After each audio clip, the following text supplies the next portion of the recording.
તો બેટા લાસ્ટ ક્લાસમાં શું કર્યું હતું? સંખ્યાત્મક ગુણધર્મો. એમાં પહેલો ગુણધર્મ કયો હતો? તો પહેલા મને એમ કહો કે સંખ્યાત્મક ગુણધર્મ કોને કહેવાય? તો દ્રાવણોના એવા ગુણધર્મો કે જે માત્ર સંખ્યા પર આધાર રાખે છે, સ્વભાવ પર નહીં. મતલબ તમે કયો દ્રાવ્ય ઓગાળો છો એનાથી ફેર નથી પડતો, કેટલો દ્રાવ્ય ઓગાળો છો એનાથી ફેર પડે છે. હા કે ના?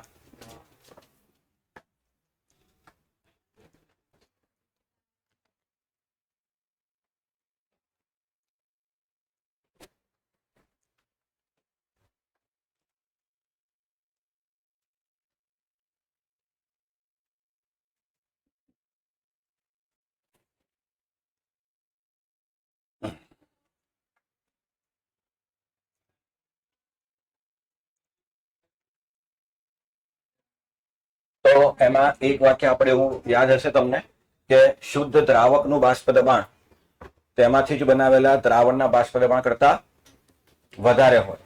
દ્રાવકનું બાષ્પ દબાણ છે ને બેટા વધારે હોય શુદ્ધ દ્રાવકનું. તમે એમાં અબાષ્પશીલ દ્રાવ્ય ઉમેરશો ને તેનું બાષ્પ દબાણ ઘટી જશે. શું થઈ જશે? મેં તમને આકૃતિ દોરીને સમજાવ્યું હતું કે માની લો પહેલા સપાટી ઉપર માત્ર 10 કણો હતા દ્રાવકના, તો એ 10 બાષ્પ બનશે. હા કે ના? હવે એમાં હું થોડુંક મીઠું નાખી દઉં કે સુગર નાખી દઉં તો હવે 10 માંથી 7 કણો રહ્યા પાણીના અને 3 કણો એ ગયા મીઠાના. હવે એની બાષ્પ બને નહીં. તો 10 બાષ્પ બનતી હતી ને બાષ્પ દબાણ લાગતું હતું, હવે 7 બાષ્પ બનશે ને બાષ્પ દબાણ લાગશે. સમજાય છે? ટૂંકમાં પાણી શુદ્ધ સ્વરૂપે હોય ને તો એનું બાષ્પ દબાણ ધારો કે 100 આવે, તો એમાં હું મીઠું નાખી દઉં ને તેનું બાષ્પ દબાણ થઈ જાય 90 કે 92, જે બી હોય એના કરતા ઓછું થઈ જાય.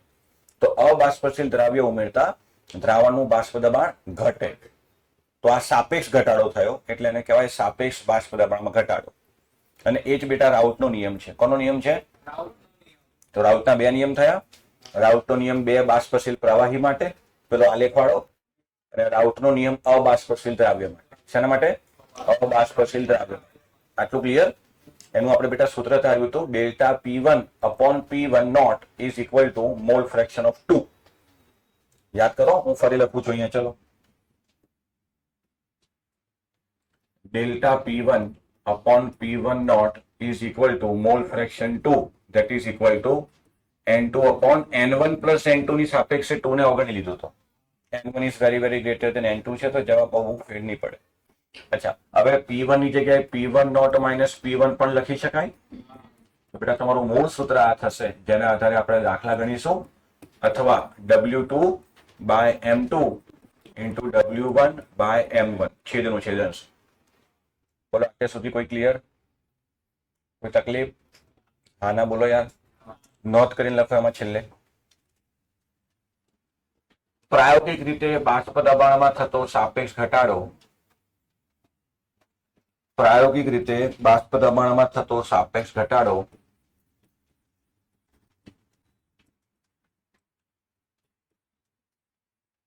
ઓસ્વાલ્ડ વોકર પ્રોસેસ, અહીં લખેલું છે અંગ્રેજીમાં, ઓસ્વાલ્ડ વોકર પ્રોસેસ દ્વારા નક્કી કરી શકાય છે. આ પદ્ધતિનું નામ છે. એકચ્યુઅલી બેટા લેબોરેટરીમાં કઈ રીતે ખબર પડે કે બાષ્પ દબાણ કેટલું ઘટ્યું? તો એના માટે એક ઇન્સ્ટ્રુમેન્ટ છે, થોડું સમજાય ઉપર ઉપરથી, ડિટેલમાં ના જવું હોય તો ચાલશે. સિલેબસમાં નથી, ખાલી ઇન્ફોર્મેશન બેઝ છે. ઓસ્વાલ્ડ વોકર પ્રોસેસ દ્વારા નક્કી કરી શકાય છે.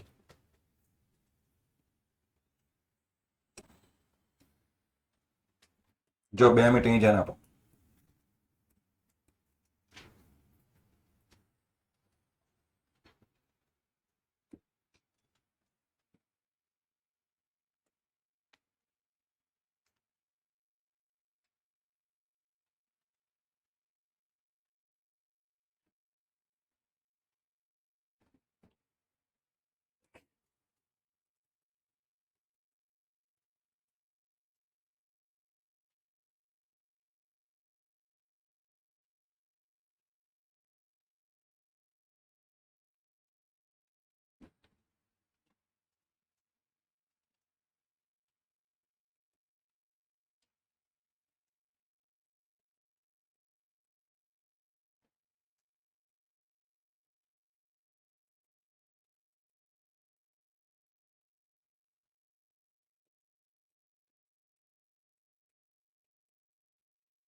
એ બેટા અહીંયાથી છે ને ડ્રાય એર અંદર નાખવાની.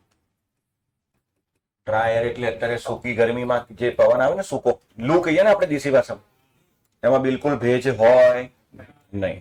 હવે આમાં બે બીકર બનાવેલા છે. પેલા બીકરમાં શું છે? પાણી.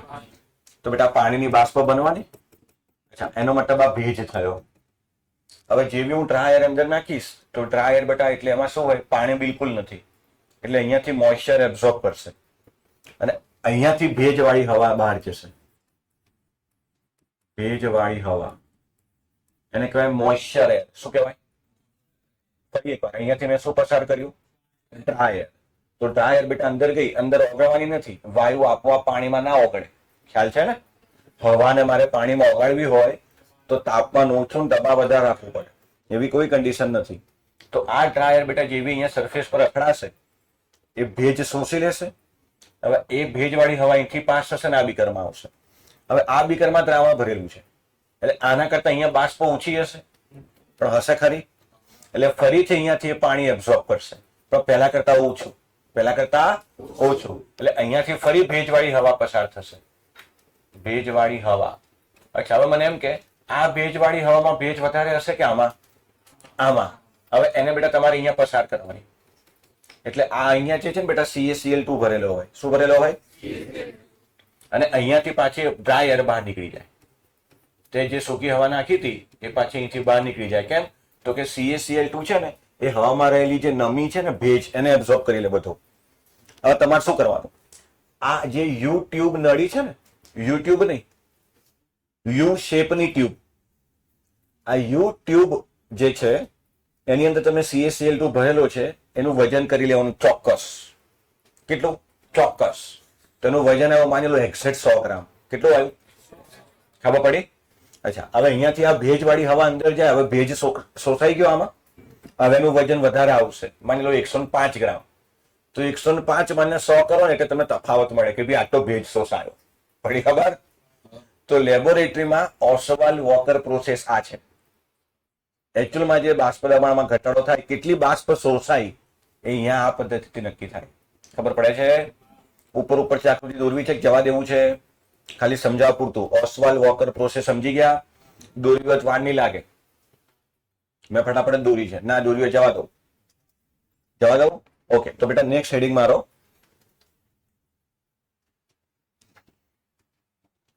ઉત્કલન બિંદુમાં ઉન્નયન અને ઠાર બિંદુમાં અવનયન.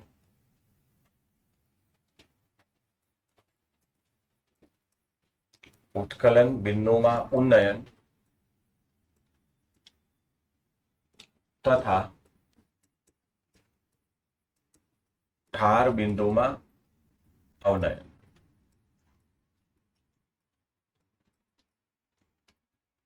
અચ્છા, નહીં દેખાતું.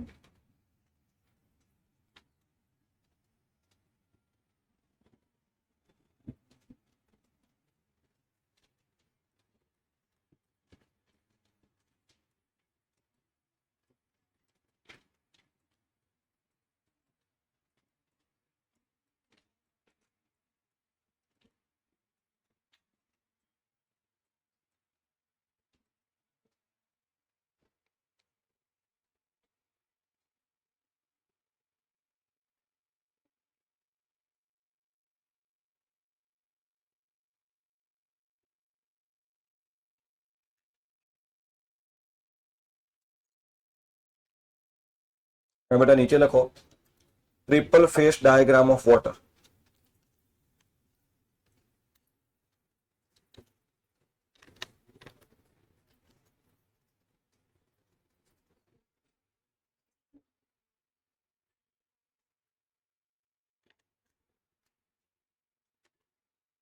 ચલો, આલેખ દોરવાનો છે બેટા એક મસ્ત. આલેખ દોરવાનો છે, વાતો નહીં કરવાની. ડાયાગ્રામ નું નામ શું આપ્યું? ટ્રિપલ ફેસ ડાયાગ્રામ આપ્યું.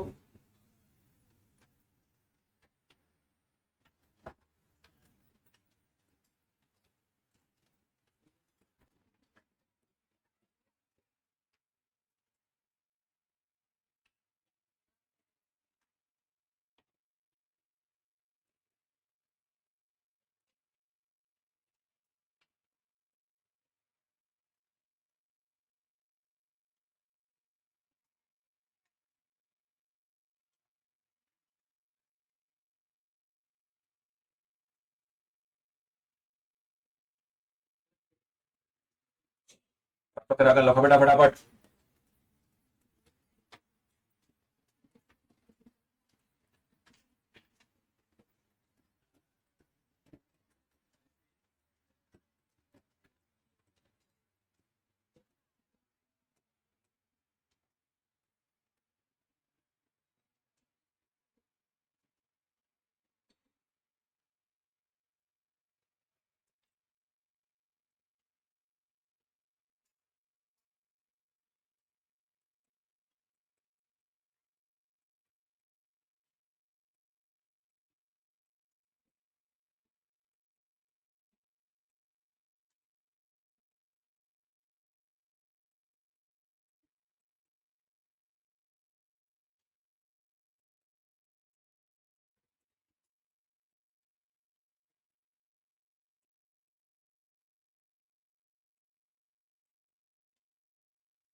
આ તો થઈ ગયો.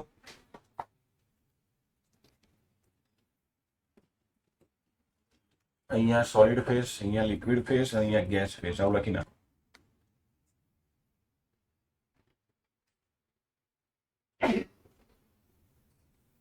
જો 2 મિનિટ ધ્યાન આપજો. આપણે ટ્રિપલ પોઈન્ટ પ્રોપર સમજી લઈશું ને તો ઉત્કલન બિંદુ ને ઠાર બિંદુમાં ઉંડન અવનન કેવી રીતે થાય મજા આવશે સમજવાની. આ જે આલેખ છે ને બેટા, એમાં મેં એક્સ અક્ષ ઉપર પ્રેશર લીધું છે. શું લીધું છે? એકમ શું છે? mm of hg. સાંભળ્યું છે? અચ્છા, mm of hg અને ટોર્ક સરખું હોય. ના ખબર હોય તો પ્રેશર ને એકમો લખી આપું. પ્રેશર શું લઈએ છીએ આપણે? 1 atm. 1 atm એટલે 1.013 bar. That is equal to 760 mm of hg. અને 1 atm is equal to 1 torr બી થાય. સમજાય છે? આઈ એમ સોરી, 760 torr થશે. ટોર અને mm of hg સરખા. તો લગભગ 1 atm 1 bar બરાબર થાય. લગભગ એક્ઝેક્ટ વેલ્યુ આ છે. તો મેં અહીંયા કયો એકમ લીધો છે? mm hg. પાસ્કલ છે ને એ બી એકમ છે પણ એ ફિઝિક્સમાં વધારે વપરાય છે. હવે ધ્યાનથી સાંભળજો. આ જે બિંદુ છે ને બેટા, a થી b, આ a થી b ઉપર સોલિડ અને લિક્વિડ સંતુલનમાં હોય. હું આ બધી વાત પાણીની કરું છું. પાણીનું સોલિડ ફોર્મ બોલું એટલે શું સમજવાનું? આઈસ. અને લિક્વિડ ફોર્મ સમજો એટલે પ્રવાહી. તો આ જે લાઈન છે ને બાળકો, આ લાઈન a થી b સુધીની લાઈન, એમાં બરફ અને પાણી વચ્ચે સંતુલન હશે. તમે આ લાઈનની આ બાજુ ગયા તો સોલિડ મળશે, આ લાઈનની આ બાજુ ગયા તો લિક્વિડ મળશે. અચ્છા, આ જે લાઈન છે ને ડીબી, એમાં પ્રવાહી અને બાષ્પ વચ્ચે સંતુલન છે. પ્રવાહી અને એ લાઈનની આ બાજુ ગયા તો અને આ બાજુ આવ્યા તો. ઓકે, આ જે બીસી વાળી ગ્રાફ છે, બીસી વાળી લાઈન છે, એ લાઈન ઉપર ઘન અને વાયુ સંતુલન છે. એની ડાબી બાજુ સોલિડ આવશે, જમણી બાજુ. હવે એવું નથી તમે પહેલી વાર ભણો છો. યાદ કરો, સંતુલન, સંતુલનના બે પ્રકાર આવતા હતા, ભૌતિક સંતુલન અને રાસાયણિક સંતુલન. ભૌતિક સંતુલનમાં ઘન પ્રવાહી સંતુલન, પ્રવાહી વાયુ સંતુલન, ઘન વાયુ સંતુલન, દ્રાવણનું ઘનમાં વિલયન સંતુલન, ઘનનું દ્રાવણમાં અને વાયુનું દ્રાવણમાં, આ બધા 5 પ્રકાર આવતા હતા ને. તો આ એ જ છે, જો આ ઘન પ્રવાહી સંતુલન, આ પ્રવાહી વાયુ સંતુલન અને આ ઘન અને વાયુ સંતુલન. આટલું સમજાય છે? કોઈ તકલીફ? ત્રણેય અવસ્થા જ્યાં ભેગી થાય એ પોઈન્ટને ટ્રિપલ પોઈન્ટ કહેવાય. એ પોઈન્ટને શું કહેવાય? તો પાણીનો ટ્રિપલ પોઈન્ટ એટલે શું? તો કે ટ્રિપલ પોઈન્ટ એટલે એવું બિંદુ કે જે બિંદુ પર પાણીની ત્રણેય અવસ્થાઓ સંતુલનમાં હોય. ત્રણેય અવસ્થાઓ એટલે આ પોઈન્ટ ઉપર તને ઘન પ્રવાહી બી મળે, પ્રવાહી વાયુ બી મળે અને ઘન વાયુ બી મળે. તો આ બી એવો પોઈન્ટ છે જ્યાં તને પાણી ઘન, પ્રવાહી અને વાયુ સંતુલન સ્થિતિમાં મળશે. અને એ બિંદુ એ તાપમાન ખૂબ જ ઓછું હોય, 0.01 ડિગ્રી, અને દબાણ બી બહુ જ ઓછું હોય, 4.58 mm of Hg. Triple point એટલે શું, ખબર પડી ગઈ? અચ્છા, આને કહેવાય triple phase diagram of water. વોટરને લઈને એટલે સમજાઈ રહ્યો છું બેટા કે સામાન્ય રીતે દ્રાવક તરીકે પાણી હોય. દ્રાવક તરીકે શું હોય? પાણી. આ સમજાય છે? અચ્છા, તો ટ્રિપલ પોઈન્ટ અને ક્રિટિકલ પોઈન્ટમાં શું ડિફરન્સ? ક્રિટિકલ પોઈન્ટ બેટા પ્રવાહી અને વાયુ અવસ્થાના સંતુલનની બહાર મળે. આ ડી પોઈન્ટ તમે વધારે આગળ જશો ને તો આ ડી બિંદુ એ ક્રિટિકલ પોઈન્ટ કહેવાય. ડી બિંદુ એ શું કહેવાય? કારણ કે એનાથી આગળ જતા તમને પાણી સુપર ક્રિટિકલ ફેઝમાં મળે. તો જ્યારે અવસ્થા બદલાતી હોય, પાણીનો ફેઝ બદલાતો હોય, ફેઝ એટલે આપણે શું જાણીએ છીએ સામાન્ય રીતે? ઘન, પ્રવાહી, વાયુ. આ ત્રણ સિવાય પણ કેટલાક ફેઝ હોય છે, ખબર છે? બોઝ-આઇન્સ્ટાઇન કન્ડેન્સેટ, પ્લાઝમા, પ્રવાહીમાં સુપર ક્રિટિકલ ફેઝ. તો જ્યારે ડી બિંદુથી આગળ જશો ને ત્યારે પાણી સુપર ક્રિટિકલ ફેઝમાં જતું રહે છે. તો એ ડી બિંદુને કહેવાય critical point. Triple point, critical point સમજાય છે? ક્રિટિકલ પોઈન્ટ પર તાપમાન કેટલું હોય? એ કેલ્વિન નહીં, ડિગ્રી. ક્રિટિકલ પોઈન્ટ ઉપર ટેમ્પરેચર હોય બેટા 374 ડિગ્રી સેલ્સિયસ, કેલ્વિન નથી. અને દબાણ હોય 218 atm. ધ્યાન રાખજો, અહીંયા મેં એકમ mmHg માં લખ્યો છે, અહીંયા મેં એકમ 218 atm માં લખ્યો છે. આ તો ખબર પડે? આ માત્ર પાણી. હવે હું પાણીમાં અબાષ્પશીલ દ્રાવ્ય નાખું, હવે હું પાણીમાં અબાષ્પશીલ દ્રાવ્ય નાખું તો હવે જે દ્રાવણ બનશે એનું ઉત્કલન બિંદુ વધશે અને ઠાર બિંદુ ઘટશે. એવું કેમ થાય એ હું તમને આ આલેખમાં થોડી વારમાં સમજાવું છું. આ આલેખમાં કોઈ પ્રશ્ન હોય તો પૂછી લો. અઘરું લાગે છે, સહેલું લાગે છે બેટા, ઘરે વાંચવું પડે. દરેક લેક્ચર હું તમને વિડીયો રેકોર્ડિંગ પણ મોકલું છું, રિવિઝન કરવું પડે. જે વસ્તુ ચોપડીમાં ના હોય ત્યારે ના વાંચવું, ના વાંચતો. આ સમજાય છે? કોઈ પ્રશ્ન છે તો પૂછી લે. એને પૂછ્યા આગળ મને પૂછ. મને થોડું ઘણું કેમેસ્ટ્રી આવડે છે, એમાં મારી દાલ રોટી ચાલે છે. અને આ ગ્રાફ બેટા એન અવસ્થી સરની ચોપડીમાં પણ છે અને બધી સારી રેફરન્સ બુકમાં પણ મળી રહેશે. મને અફસોસ છે કે એનસીઆરટીમાં ટ્રિપલ પોઈન્ટ એટલે શું નથી કીધેલું, કહેવું જોઈએ. આગળ જવા દઉં તો પહેલા તો આલેખની નીચે હું લખાવું એ લખો. એબી વક્ર. એબી એટલે ક્યાં છે? એબી દેખાઈ ગયો? હા, એબી વક્ર બરાબર મેલ્ટિંગ કર્વ. અંગ્રેજીમાં લખો થોડું, મેલ્ટિંગ કર્વ. ગુજરાતીમાં ગલન વક્ર. બેટા આમાં તમે જુઓ, ઘનનું પ્રવાહીમાં ગલન થાય છે, તો આપણે અંગ્રેજી શબ્દ બી લખીશું, મેલ્ટિંગ કર્વ. લખો બેટા. આ એબી વાળા ગ્રાફને શું કહેવાય? મેલ્ટિંગ કર્વ કહેવાય. મેલ્ટિંગ એટલે ગલન થવું. ઘનનું પાણીમાં બરફ ઓગળે ને બેટા, બરફ ઓગળે શું બને? પાણી.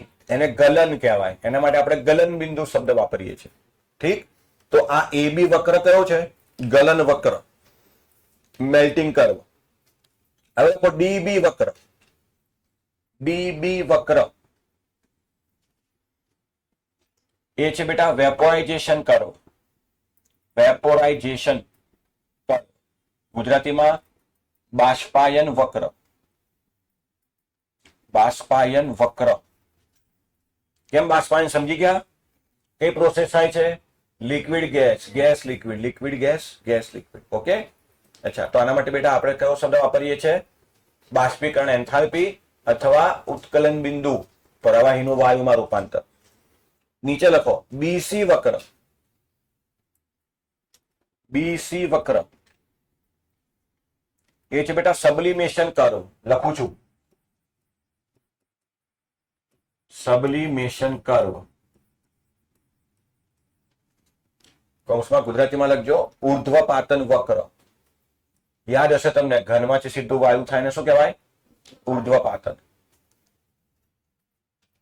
ફરીથી બેટા આ આખો આલેખ શેનો છે? Triple phase of water. અંગ્રેજીમાં લખ્યું ને તમે, triple phase diagram of water. Water માટે કેમ સમજી રહ્યા છે આપણે? કારણ કે પાણી એ સાર્વત્રિક દ્રાવક હોય. હવે એ દ્રાવકમાં તમે અબાષ્પશીલ દ્રાવ્ય નાખશો તો આ આલેખમાં શું ફેર પડશે આપણે સમજવાનું છે. અહીંયા પ્રેશર એટલે બેટા વેપર પ્રેશર સમજવાનું હો, બાષ્પ દબાણ. સીધી વસ્તુ છે બાષ્પ દબાણ. તમે પાછા ઊંધું સમજશો. અહીં લખો વીપી લખી નાખો. વીપી એટલે વેપર પ્રેશર. ગુજરાતીમાં લખવું એટલે લખી નાખ બાદ. ટેમ્પરેચર બી તારે ગુજરાતીમાં લખવું એટલે લખજે, કોઈ ચિંતા નહીં. તાપ એટલું ના ખબર પડતો તો સાહેબ બીજું તો શું કરે દીકરા? આ આલેખમાં કોઈ તકલીફ? ફરીથી આ બિંદુ પાસે મને પાણી કઈ અવસ્થામાં મળશે? સોલિડ લિક્વિડ બંને સંતુલનમાં. આ બિંદુ પાસે સોલિડ લિક્વિડ સંતુલન. આ બિંદુ પાસે સોલિડ લિક્વિડ સંતુલન. આ બિંદુ પાસે સોલિડ લિક્વિડ સંતુલન. આ બિંદુ પાસે સોલિડ. આ બિંદુ પાસે લિક્વિડ. આ બિંદુ પાસે અહીંયા સોલિડ ગેસ સંતુલન. આ બિંદુ પાસે પણ આ બિંદુએ હું એ કહું છું કે આ દરેક બિંદુ ઉપર તમને સંતુલન મળે. આ બંને અવસ્થા મિક્સ છે. જો ને લિક્વિડ ગેસ યાર, અહીંયા સોલિડ લિક્વિડ, અહીંયા સોલિડ ગેસ કોમન આવે છે. પણ આ લાઈનની આ બાજુ ગયા, આ બાજુ ગયા તો એ ફેક્ટર ડોમિનેટ કરે. ક્લિયર છે? અચ્છા, તો આ થઈ ગઈ સ્ટાન્ડર્ડ કે ભાઈ પાણીનો ટ્રિપલ ફેઝ ડાયાગ્રામ આ હોય. ત્રણે બિંદુ ભેગા થાય એ બિંદુ બી છે. તમે કોઈ પણ નામ આપી શકો આ બિંદુને. આ બિંદુને કહેવાય ટ્રિપલ પોઈન્ટ. શું કહેવાય? આ બિંદુ પર તું એક્ઝેક્ટ ઉભો રહીશ ને તો તને પાણીનું ઘન સ્વરૂપ, પ્રવાહી સ્વરૂપ અને બાષ્પ સ્વરૂપ ત્રણેય સંતુલનમાં મળે. 3 phase of H2 in equilibrium. તો જે બિંદુ પર પાણીના ત્રણેય અવસ્થાઓ સંતુલન પર મળે એ પોઈન્ટને ટ્રિપલ પોઈન્ટ કહેવાય. ટ્રિપલ પોઈન્ટ એ તાપમાન હોય 0.01 ડિગ્રી સેલ્સિયસ અને દબાણ હોય એટલે કે બાષ્પ દબાણની વાત છે, દબાણ હોય 4.58 mm of Hg. ખૂબ ઓછું દબાણ થયું. વિચાર કરજો 760 mm Hg એ 1 atm થાય તો આ તો 4.58 એટલે એટમોસ્ફેરિક પ્રેશર તો ખૂબ ઓછું થશે. ક્રિટિકલ પોઈન્ટ કોને કહેવાય? તો કે જે બિંદુથી પાણીની ફેઝ ચેન્જ થતી હોય, પાણીની અવસ્થા બદલાઈ જતી હોય. કઈ અવસ્થા? આ ત્રણ સિવાયની હો, આ ત્રણ તો બતાવી છે. તો ડી બિંદુથી આગળ જઈએ છે ને આપણે તો તમને વોટર એ ક્રિટિકલ ફેઝમાં મળે છે, સુપર ક્રિટિકલ ફેઝ. તો જ્યાંથી એની અવસ્થા બદલાઈ એને ક્રિટિકલ પોઈન્ટ કહેવાય. શું કહેવાય? તો ક્રિટિકલ પોઈન્ટ અલગ વસ્તુ છે, ટ્રિપલ પોઈન્ટ અલગ વસ્તુ છે. ક્રિટિકલ પોઈન્ટ એ તાપમાન 374 ડિગ્રી હોય અને દબાણ 218 atm. તો 1 atm એ આટલા mmHg તો 218 કેટલા આવડે ને? તો આ બંને તમારે કન્વર્ટ કરવા હોય તો કરી શકશો. તાપમાન બંને ડિગ્રીમાં દીધા છે એટલે એમાં ચિંતા નથી કારણ કે આલેખમાં ડિગ્રી લીધું છે. તો હવે આને હું પ્રેશર ને એટમોસ્ફિયર બતાવું તો ખૂબ ઓછું થઈ જાય છે એટલે અહીંયા mm લખું છું, અહીંયા atm લખું છું. કયો કર્વ કયો છે ખબર પડી ગઈ? આ કયો કર્વ છે બેટા? આ ગલન વક્ર. અહીંયા જોવાનું બેટા, સોલિડ લિક્વિડ ગલન વક્ર. આ કયો વક્ર છે? બાષ્પાયન વક્ર. અને આ કયો વક્ર છે? ઉર્ધ્વપાતન વક્ર. ઠીક. હવે નીચે પેરેગ્રાફ કરી લખજો. જ્યારે શુદ્ધ દ્રાવકમાં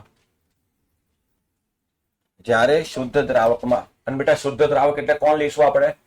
પાણી, વોટર. જ્યારે શુદ્ધ દ્રાવકમાં કૌંસમાં H2O અબાષ્પશીલ દ્રાવ્ય ઉમેરવામાં આવે, અબાષ્પશીલ દ્રાવ્ય ઉમેરવામાં આવે ત્યારે ગલન વક્ર અને બાષ્પાયન વક્ર, ગલન વક્ર અને બાષ્પાયન વક્ર માં ફેરફાર જોવા મળે છે, અબાષ્પશીલ દ્રાવ્ય ઉમેરતા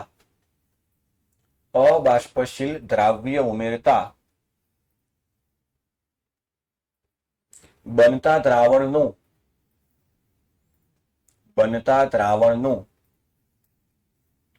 ઉત્કલન બિંદુ વધે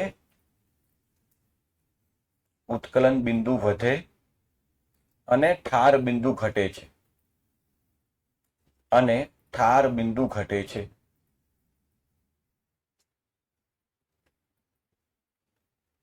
એમાં અંડરલાઈન કરો, ઉત્કલન બિંદુ વધે, ઠાર બિંદુ ઘટે.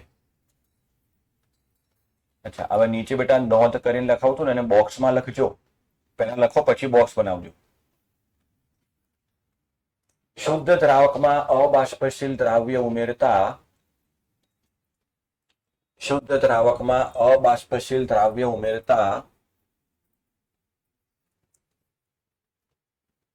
ઉર્ધ્વપાતન વક્રમાં કોઈ ફેરફાર થતો નથી. શુદ્ધ દ્રાવકમાં, હું બેટા શુદ્ધ દ્રાવક બોલું એટલે સમજી જવાનું પાણી.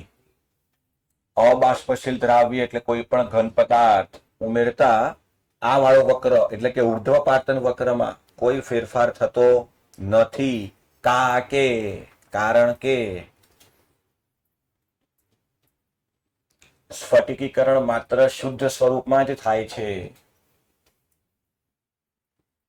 સ્ફટિકીકરણ માત્ર શુદ્ધ સ્વરૂપનું જ અથવા શુદ્ધ સ્વરૂપમાં જ થાય છે. આ વાક્યનું બોક્સ બનાવી લો.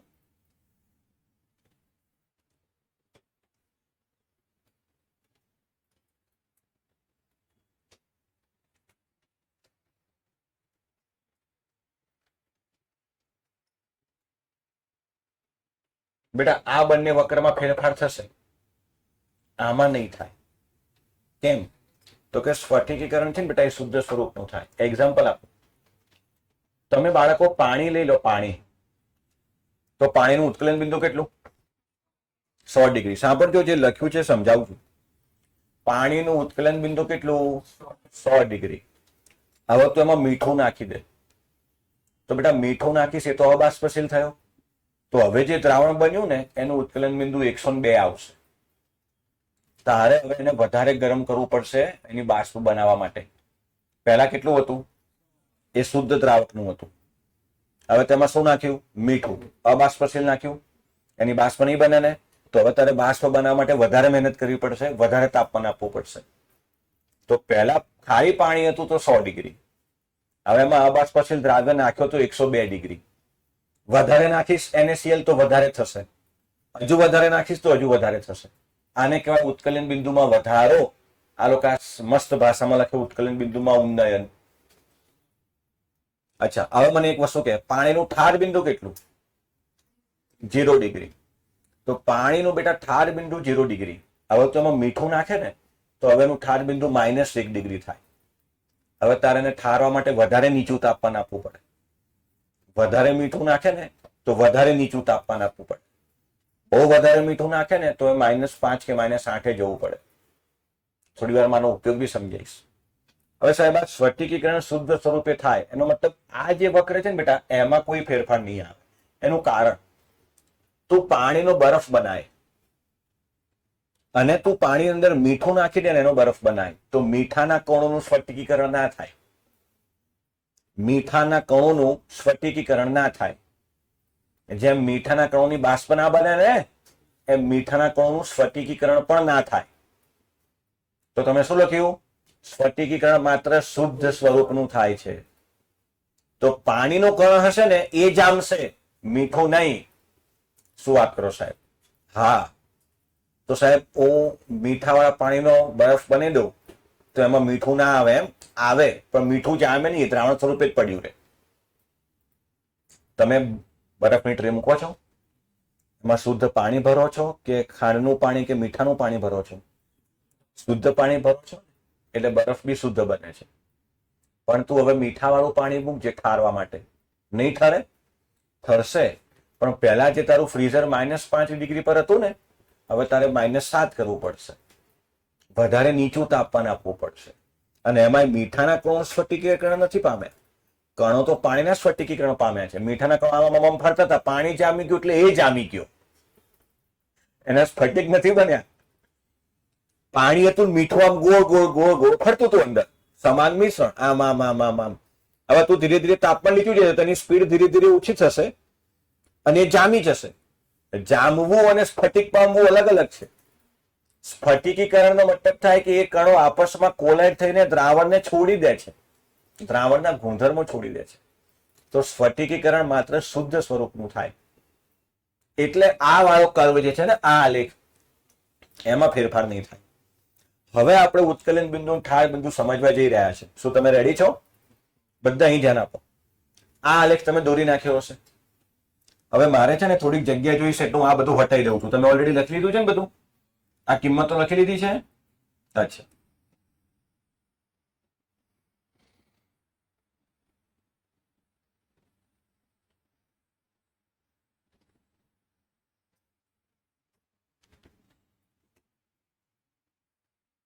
અચ્છા. હવે બેટા આ છે ને એ શુદ્ધ દ્રાવક માટે છે. શેના માટે છે? હવે એના માટે હું કોઈ એક દબાણ નિશ્ચિત કરી દઉં. કોઈ એક દબાણ નિશ્ચિત કરી દઉં. માની લો આ દબાણ હું ફિક્સ કરું છું અને આને હું કહી દઉં છું 1 atm. પણ અહીંયા mm ઓફ hg માં છે તો હું લઈ લઉં છું 760 mm ઓફ hg. તો આ જે બિંદુ આવ્યું ને બાળકો, આ એ આવ્યું બોઇલિંગ પોઈન્ટ શુદ્ધ દ્રાવકનું. બી એટલે બોઇલિંગ પોઈન્ટ, ટી એટલે તાપમાન, નોટ એટલે શુદ્ધ સ્વરૂપ. ઠીક? કોઈ પણ એક બિંદુ નિશ્ચિત કરો. ચોપડીમાં એ બિંદુની એક વાતાવરણ કીધું છે એટલે હું એક વાતાવરણ લઉં છું. હવે જ્યારે હું આ શુદ્ધ દ્રાવકમાં અબાષ્પશીલ દ્રાવ્ય નાખું છું ને બેટા, તો હવે આ આલેખ મને આવો મળે છે. તો હવે આ જે આલેખ છે ને, એ આલેખમાં તમે લિક્વિડની અંદર સોલિડ નાખી દીધો અબાષ્પશીલ, તો હવે આ વસ્તુ આ રીતે લખાય: liquid solution in equilibrium with H2O gas. હવે આને નથી ફેરવ્યો અમે. લિક્વિડ છે, લિક્વિડ દ્રાવક, એમાં તે મીઠું નાખ્યું તો હવે દ્રાવણ થયું. એ દ્રાવણને આપણે જદરા કહીએ છીએ. જદરા શું કહીએ છીએ? હા, તો લે જલીય દ્રાવણનું અંગ્રેજી લખ્યું છે, ગુજરાતી લખ્યું. હા, બોલે તને એવું થાય છે આ શું કરાવે? જલીય દ્રાવણ. તો બેટા હવે આ તાપમાન અથવા આ દબાણ અચીવ કરવા માટે મારે આ લાઈનને આમ લંબાવી પડે. તો હવે જો આ કયું તાપમાન આવે છે, તો હવે કે બેટા આ દ્રાવણનું ઉત્કલન બિંદુ. ઉપર નોટ નહીં લગાવવાનું. અચ્છા, ડાબેથી જમણે જાઓ, તાપમાન વધે ઘટે? તો આના કરતા આનું વધારે આવે. જો હવે મતલબ આ જે તફાવત આવ્યો ને દીકરા, આ તફાવતને કહેવાય ડેલ્ટા ટીબી. ઉત્કલન બિંદુમાં વધારો થયો. વ્યાખ્યા એવું કહે છે કે જે તાપમાને પ્રવાહીનું બાષ્પ દબાણ એક વાતાવરણ થાય, તો આપણે વ્યાખ્યા બોલું છું, એમાં થોડો પ્રોબ્લેમ બી છે પણ રહેવા દો. જે તાપમાને પ્રવાહીનું બાષ્પ દબાણ એક વાતાવરણ થાય તે તાપમાનને તેનું ઉત્કલન બિંદુ કહે છે. બરાબર? હવે બીજી એક આકૃતિ નાખીને તમને સમજાવું. આ ચોપડીની વ્યાખ્યા પ્રમાણે સમજાવું છું. આ સપાટી પર બેટા પાણીના કણો છે. શેના કણો છે? ઓકે, આ બંધ કરી દેવાનું. તમે એક તપેલીમાં બેટા પાણી લો અને એને ગરમ કરો તો 100 ડિગ્રીએ પાણી વરાળ બની જાય. બધું પાણી વરાળ બની જાય. તો બેટા જે તાપમાને પાણીની એક બૂંદ વરાળ બની ગઈ ને, એ તાપમાનનું ઉત્કલન બિંદુ કહેવાય કે ભાઈ હવે વરાળ બનવાની શરૂઆત થઈ ગઈ. હવે તું વિચાર, આ કણો વરાળ બનવા માંડે અને જે દબાણ લગાડે એ બેટા એક વાતાવરણ જશે ને, જે વાતાવરણ દબાણ હોય. વરાળના એક કે બે કણો વડે કેટલું દબાણ લાગવાનું? વાતાવરણ લાગતું એટલું જ લાગવાનું. તો જે તાપમાને બાષ્પ બનવાની શરૂઆત થઈ ગઈ ને ટૂંકમાં, એને આપણે ઉત્કલન બિંદુ કહીએ છીએ. તો આ શુદ્ધ દ્રાવકનું હતું એટલે મેં લખ્યું TB નોટ. આમાં પાણી સિવાય કઈ નતું. હવે બેટા હું અંદર મીઠું નાખી દઉં. શું નાખી દઉં? અચ્છા, તો હવે ઉપર થોડાક કણો મીઠા નાઈ ગયા. હવે બાષ્પ બનવામાં વધારે મહેનત કરવી પડશે, કારણ કે મીઠાની બાષ્પ નથી બનવાની. તો પહેલા 3 કણો દ્વારા જે દબાણ લાગતું હતું એક વાતાવરણ હતું. હવે તારે 3 કણોની બાષ્પ બનાવી હોય તો પહેલા 100 ડિગ્રીએ બનતી હતી, હવે 104 ડિગ્રીએ બનશે. કેમ? તો કે હવે અબાષ્પશીલ કણો તો બાષ્પ દબાણ નહીં લગાડે, કારણ કે એમની બાષ્પ નથી બનતી.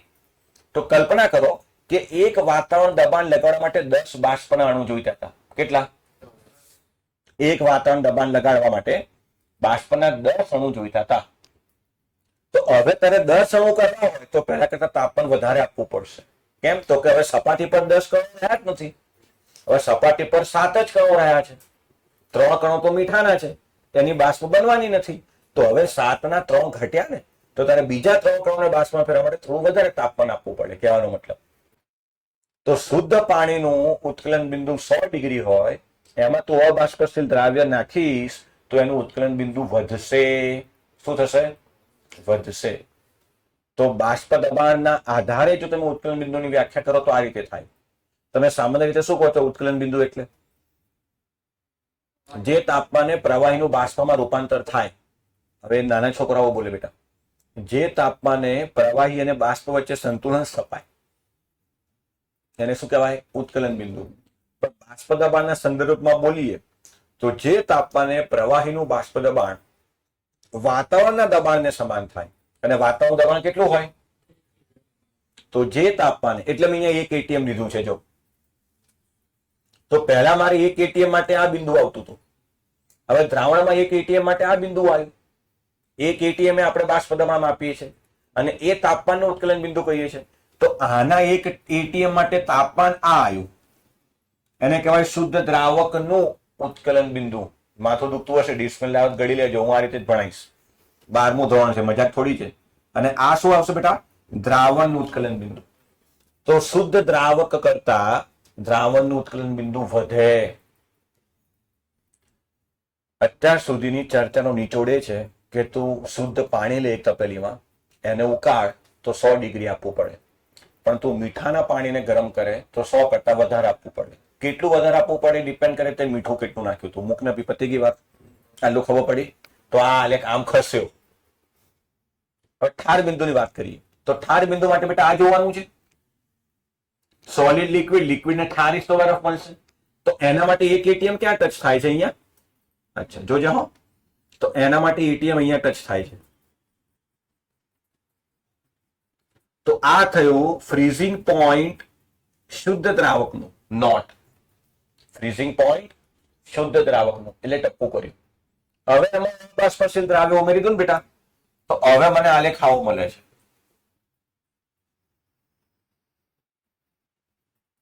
તો હવે આ બિંદુ ટચ થયો જોતો, તો હવે આને લંબ દોર, તો આ થશે TF દ્રાવણનો. તો ટૂંકમાં આ જે ફેરફાર થયો એ થયો ડેલ્ટા TF. શું થયો? ફેરફાર હંમેશા વધુમાંથી ઓછી કિંમત આવે. તો આ અહીંયા ડેલ્ટા TB બરાબર શું લખાય? TB minus TB naught. અને અહીંયા ડેલ્ટા TF શું લખાય? જો તો TF નોટ માઇનસ TF, કારણ કે પેલું 0 ડિગ્રી છે, આ 0 ડિગ્રી માઇનસ 2 ડિગ્રી તો ધન આવશે. આ સમજો નહીં યાર, તફાવત કરે ઋણ ના હોયલા. એ બોલાવ કેતુસન ને બાજુમાંથી. અને ના શું હોય ગણતરીથી બી ખબર પડે છે યાર, વધુ કિંમતમાંથી ઓછી કિંમત. અલા એ તો ખબર પડે ને કે આમથી આમ જેમ કિંમત વધે તો બરાબર. હવે જો મજાની વસ્તુ, ટ્રિપલ પોઈન્ટ બદલાઈ ગયો હે ને. હવે જો જાદુ કરું, હવે તમે મોડ્યુલમાં પ્રશ્ન કાઢો. લાવો,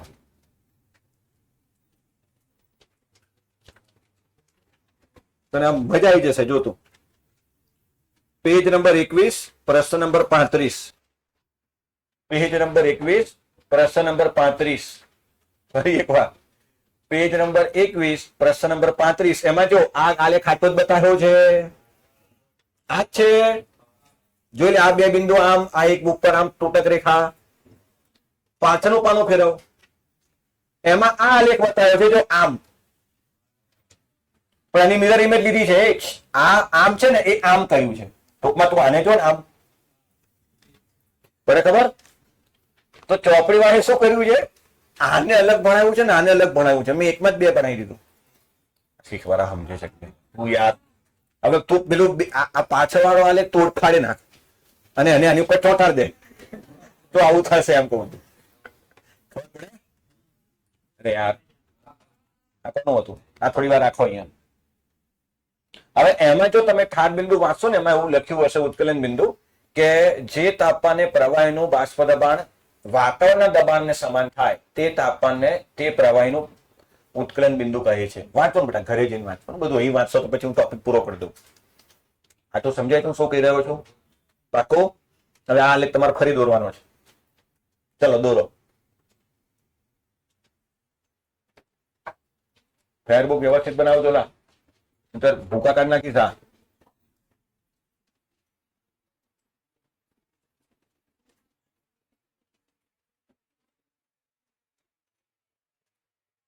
આ ઘરે મને બોલવા નહીં મળતું, અહીંયા તો થોડીક ઇજ્જત રાખો મારી.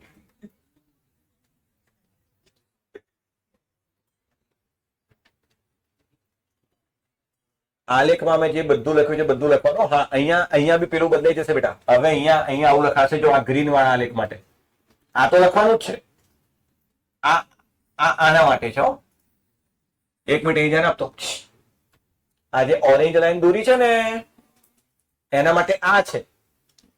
અને જે ઓરિજિનલ લાઈન છે ને, એના માટે તો જે લખ્યું હતું એ જ છે. અચ્છા, હવે આ ઓરિજિનલ લાઈન માટે શું છે? અચ્છા, અને આ ગ્રીન લાઈન માટે અહીં લખું છું. જો ગ્રીન લાઈન માટે સોલિડ બરાબર છે. લિક્વિડની જગ્યાએ શું લખાય? Liquid solution, H2O solid. લિક્વિડની જગ્યાએ શું લખીશું? જદ્રા. અચ્છા, આ આના માટે છે. હોય લખજે બધું બરાબર. કહેતો નહીં ગપચાયું. તું ના ગપચાવતો બસ. તો સોલિડ, ગેસ, લિક્વિડ બધું એઝ ઇટ ઇઝ લખવાનું છે. As it is. ખાલી આ આકૃતિ નથી દોરવાની. એઝ ઇટ ઇઝ લખવાનું છે. બાર નંબરે લખી નાખશો. કીધું તો મેં પેલા નંબરે સાહેબ કીધું ને, સાહેબે કીધું એઝ ઇટ ઇઝ. તો 025600. પછી ડાઉટ લઈને આવે સાહેબ આ શું હતું? અને આ ક્યાંક સાઈડમાં લખોટ લખી નાખજો, દબાણના એકમો ના આવડતા હોય તો. અને મહેરબાની કરીને બેટા એવું દોરજો કે જેથી તમે વાંચો તમને ખબર પડે.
આમાંથી કોઈ એ પ્રશ્ન થતો ને કે સાહેબ આ જે ઓરેન્જ લાઈન છે આ બાજુ જ કેમ મળી, આમ ના મળી શકે? ના મળી શકે. તમે વિચારો કેમ ના મળે? ના, કારણ કે આપણે ઉત્કલન બિંદુ વાત કરીએ છીએ તો બેટા પ્રવાહી અવસ્થામાંથી વાયુ અવસ્થાની વાત છે. પ્રવાહીમાંથી વાયુ એટલે આ બાજુ મળી. ધાર બિંદુ એટલે લિક્વિડમાંથી ઘન એટલે આ બાજુ મળે. ઠીક, તો પાછો ડાઉટ પૂછવા પહેલા જ કહી દઉં એમ. આ બધું લખે ને બેટા ઉપર, આ બધું હવે ટેક્સ્ટબુકમાં બેટા જે ડેફિનેશન આપી છે ને, એકચ્યુઅલમાં તમે ઉત્કલન બિંદુની વ્યાખ્યા સર્ચ કરશો તો આ જ આવશે કે જે તાપમાને પ્રવાહી અને બાષ્પ વચ્ચે સંતુલન સ્થપાય. ટેક્સ્ટબુકમાં જે વ્યાખ્યા આપી છે આ છે કે જે તાપમાને પ્રવાહીનું બાષ્પ દબાણ એક વાતાવરણને બરાબર થાય. હવે એ વ્યાખ્યામાં પ્રોબ્લેમ બહુ મોટો નથી. એકચ્યુઅલમાં જો આ ટ્રિપલ પોઈન્ટ ખસે છે ને એ ફેરફાર બહુ નાનો આવશે. તમે ટ્રિપલ પોઈન્ટ કેટલો લખ્યો? 0.01 ડિગ્રી સેલ્સિયસ. હા કે ના? તો આ જે ટ્રિપલ પોઈન્ટ નો ફેરફાર આવે એ તું જો અહીંયા તાપમાન મૂક અને અહીંયા તાપમાન મૂક. તે ફેરફાર ખૂબ નાનો આવે છે ને એટલે લોકો એને એ રીતે વ્યાખ્યાયિત કરે છે. હું સમજાવી દઉં. આલેખ દોરાઈ ગયો છે? જો બેટા ટ્રિપલ પોઈન્ટ પર તાપમાન કેટલું આવે છે તો કે આટલું, અને હવે તાપમાન કેટલું આવે છે તો કે આટલું. બહુ ફરક નથી. અને અહીંયા 0.01 ડિગ્રી છે એટલે તમારો જે ડેલ્ટા આવશે ને એમાં 0.02 કે 4 ડિગ્રીથી વધારે ડિફરન્સ નહીં આવે. એટલે વ્યાખ્યા લખે છે. 100% સાચી નથી, પણ હવે એનસીઆરટી ગીતા છે. આ ક્લિયર છે? તમે બોઇલિંગ પોઈન્ટની ડેફિનેશન કહેશો તો એવું લખશો ને કે definition of boiling point with respect to vapour pressure, તો બી આ એક વ્યાખ્યા આવશે. બાકી જનરલી બોઇલિંગ પોઈન્ટની વ્યાખ્યા જે હમણાં મેં કીધી કે પ્રવાહી અને બાષ્પ વચ્ચે સંતુલન જે તાપમાને સ્થપાય એ તાપમાનને ઉત્કલન બિંદુ કહેવાય. ગલન બિંદુમાં શું થાય તો એમાં આ બંને વચ્ચે સંતુલન સ્થપાય એ તાપમાન, અને ઉર્ધ્વપાતન બિંદુ એ આ તાપમાન. આ તો ક્લિયર છે બેટા? લખાઈ ગયું? કોઈને કે બાકી? ચલ, તો કહેવાનો મતલબ કે તમે જોયું ડેલ્ટા ટીબી. હવે બેટા પ્રાયોગિક મૂલ્યથી ખબર પડે છે કે મોલાલિટીના સમપ્રમાણમાં હોય. ડેલ્ટા ટીએફ પણ મોલાલિટીના સમપ્રમાણમાં હોય. 2 મિનિટ અહીંયા આપો. મોલાલિટી કેમ? તો બેટા ઉત્કલન બિંદુમાં કેટલો વધારો થશે એ આધાર રાખે છે કે કેટલો અબાષ્પશીલ દ્રાવ્ય નાખ્યો એના ઉપર. તો નિશ્ચિત જથ્થામાં દ્રાવ્ય કણોની સંખ્યા એટલે સાંદ્રતા. સાંદ્રતાનું એવું મૂલ્ય લેવાનું જે તાપમાનથી સ્વતંત્ર હોય. તો તાપમાનથી સ્વતંત્ર 4 મૂલ્યો છે. W/W લેવાય નહીં કારણ કે દર વખતે ટકામાં ફેરવવા પડે. પીપીએમ ખૂબ નાનો એકમ છે. મોલ અંશ હેનરી અને રાઉટ લઈને બેઠા છે તો બચ્યું મોલાલિટી. ઓકે, આ તમને સારી રીતે સમજવા પડે એના માટે કહું છું. બાકી આનું ડેરિવેશન છે પ્રોપર.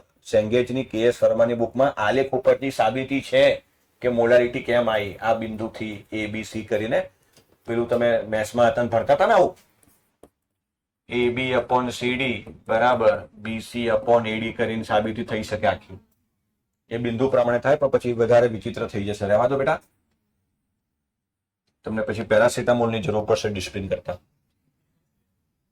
અચ્છા, તો પ્રાયોગિક મૂલ્યો સૂચવે છે કે ઉત્કલન બિંદુમાં કેટલો વધારો થયો એ તમે કેટલો અબાષ્પશીલ દ્રાવ્ય નાખ્યો નિશ્ચિત જથ્થાના દ્રાવકમાં, અર્થાત મોલાલિટી. એ જ રીતે ઠાર બિંદુમાં કેટલો ઘટાડો થયો એ પણ મોલાલિટીના સમપ્રમાણમાં. ડેલ્ટા ટીબી બરાબર TB - TB નોટ ઓલરેડી આપણે લખી ચૂક્યા છીએ, ને ડેલ્ટા TF બરાબર TF નોટ - TF એ બી આપણે ઓલરેડી લખી ચૂક્યા છીએ, એટલે ફરી નથી લખતો. હવે બેટા અહીંયા ડેલ્ટા ટીબી ચલે છે દૂર કરો એટલે કહેવાય ડેલ્ટા ટીબી બરાબર કબમ. બોલતો ડેલ્ટા ટીબી બરાબર કબમ અને ડેલ્ટા TF બરાબર કફમ. બંને વસ્તુ સાથે ભણાવતો જઉં છું તો અહીં ધ્યાન આપજો. જો બેટા મોલાલિટી 1 થઈ ગઈ તો ઉત્કલન બિંદુમાં વધારો આ KB બરાબર આવશે. સેમ અહીંયા પણ જો મોલાલિટી 1 થઈ ગઈ એટલે તમને 1 મોલલ દ્રાવણ આપી દીધું હોય પરસમાં ઉલ્લુ બનાવવા માટે કે ઉત્કલન બિંદુમાં ફેરફાર શોધો તો અચળાંક કેટલો જ આવે, અને અચળાંક પરસમાં જ આપ્યો હોય તો પાછો ગણે આમ કેલ્સી ગોતે જવાબ આપી દીધો છે. બે મગજ લગાવવાનું થોડું. જોકે એમાં તમારો વાત નથી, આપણે ચોથા માળે બેસીને ભણીએ છીએ એટલે દબાણ ઓછું થઈ જાય. દબાણ ઓછું થાય એટલે ઓક્સિજનની બ્લડમાં દ્રાવ્યતા ઓછી થાય એટલે વિચારવાની ક્ષમતા ઘટતી જાય તમારી, હે ને? ધાબા ઉપર બેસાડો તો તમને આય ના ખબર પડે. અને સારું કે આપણે કોઈ 10 માળની બિલ્ડિંગમાં 10માં 12માં વાળા નથી, તો ખબર જ ના પડે. જો આપણે 11માં જ હોત. વિચારું તો નેક્સ્ટ યર બેઝમેન્ટમાં ક્લાસ લઉં, જ્યાં કેબી બરાબર ઉત્કલન બિંદુ ઉન્નયન અચળાંક. ટૂંકમાં યાદ રાખવું હોય તો મોલલ ઉન્નયન અચળાંક.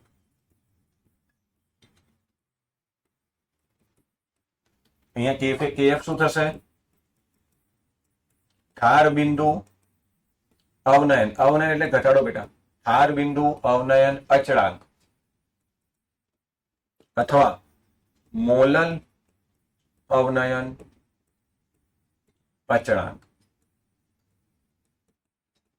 આનું બીજું એક નામ બહુ ફેમસ છે, ગુસ્સેટ વાળાને બહુ મજા આવે. બીજું નામ છે એનું ક્વોથનાંક અચળાંક. શી ખબર કેમનું લખાય, એક તો લખવું પડશે. ક્વોથનાંક અચળાંક એ વાંચજો ને બેટા, નામમાં તો શું હવે વાંચી લેવાનું. અને આનું નામ છે બેટા ક્રાયોસ્કોપિક. હવે એનું ગુજરાતી નહીં આવડતું. કોન્સ્ટન્ટ. આનો એકમ થશે બેટા કેલ્વિન કિલોગ્રામ મોલ ઇનવર્સ અથવા degree Celsius kilogram mole inverse. એકમ બનાવો તો બેટા કેબિન કરતા બનાવો, નીચે જતું રહેશે. તાપમાનનો ફેરફાર કેલ્વિનમાં રહીએ, કેજી પ્રતિ મોલ એટલે છેદનો છેદ અંશમાં ગયો. એવી રીતે આનું એકમ થશે same kelvin kilogram mole inverse અથવા degree Celsius kilogram mole inverse. આમ કરીને હું બોલી ગયો ખબર નહીં પડ્યું અડધાને. ક્યાં સાહેબ હું બોલી ગયા? કઈ રીતે યાદ રાખી લેવાનું, આવું હોય સમજવા જાય છે પાછું. કેબિન કરતા બનાવેલા તો મોલાલિટી નીચે જાય તો ડેલ્ટા ટીબી અપોન એમ. ડેલ્ટા ટીબી એટલે તાપમાનનો ફેરફાર, એ કેલ્વિનમાં મપાય અથવા ડિગ્રી સેલ્સિયસમાં મપાય. તો આવી ગયું. અચ્છા, હવે છેદમાં શું છે? મોલાલિટી. મોલાલિટી એટલે મોલ પર કેજી એટલે છેદનો છેદ અંશ, એટલે કેજી ઉપર આવી ગયો, મોલ નીચે જ રહ્યો ને, હા તો મોલ ઇનવર્સ. ડફો બહુ નહીં વિચારવાનું, યાદ રાખવાનું. બેમાં સેમ આવશે, કારણ કે તાપમાનનો ફેરફાર બે આ રીતે થાય. બરાબર. અચ્છા, છતાં આમાં થોડું વધારે સારું કરીએ. પેલા આટલું લખતા જાઓ બે બાજુ.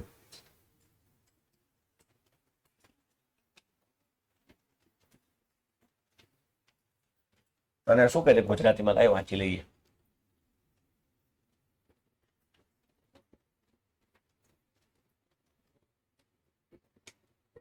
એટલે આમાં લખ્યું જ નહીં કે મોલર ઉન્નયન અચળાંક કહે છે. ચોપડીમાં છે, જોજો ભાઈ. અંગ્રેજીમાં ઇબ્લુસ્કોપિક કોન્સ્ટન્ટ છે. ઠાર બિંદુ એમાં નથી. ચલો સરસ. મોલર ઉન્નયન અચળાંક ઠીક છે. ચલો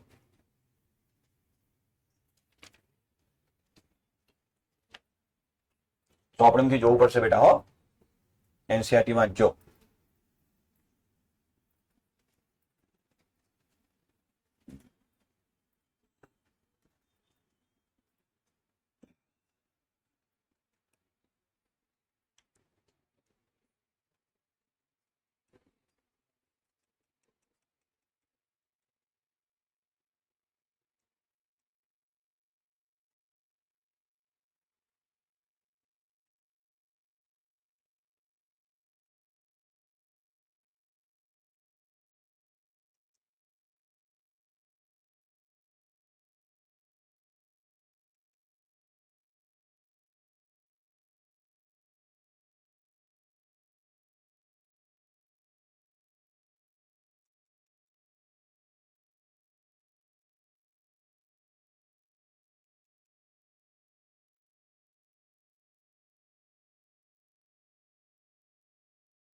થઈ ગયું?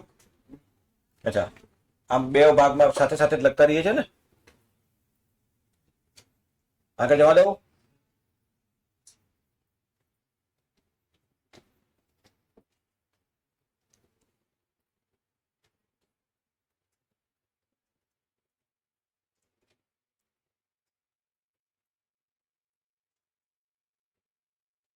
ચલ ભાઈ, તો સૂત્ર શું હતું ભાઈ?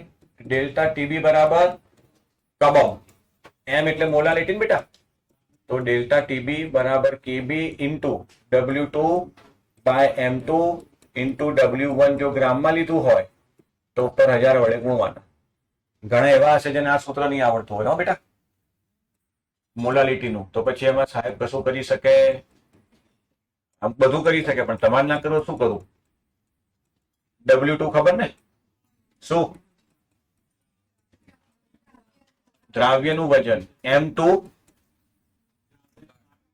કોનું? દ્રાવ્યનું.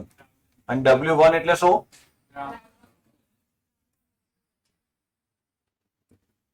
બોલો ફાવે? તો દાખલા ગણતી વખતે આપણે આનો ઉપયોગ કરીશું, પણ ઓજી ફોર્મ્યુલા આ છે. ઓજી જ ને, આ ઓજી. બીજું, જે ડબલ નીટમાં અહીંયાથી પ્રશ્ન નથી આવતા, એટલે આવે બી ખરા, એવું નહીં ના આવે, પણ એ લોકો શું કરશે બેટા? તમને કેબી અને કેએફ ની કિંમત ગણવાનું બી કહેશે. તો એના માટે સૂત્ર, કારણ કે આ એનસીઈઆરટી માં આપેલું છે, તો કેબી બરાબર M1 into R into TB naught નો વર્ગ છેદમાં 1000 ઇન્ટુ ડેલ્ટા H વેપરાઇઝેશન. એ રીતે KF બરાબર M1 into R into TF naught નો વર્ગ 1000 ઇન્ટુ ડેલ્ટા H સબલિમેશન. જોઈને અઘરું લાગે એટલે કાઢો, ચોપડીમાં છે આ તો.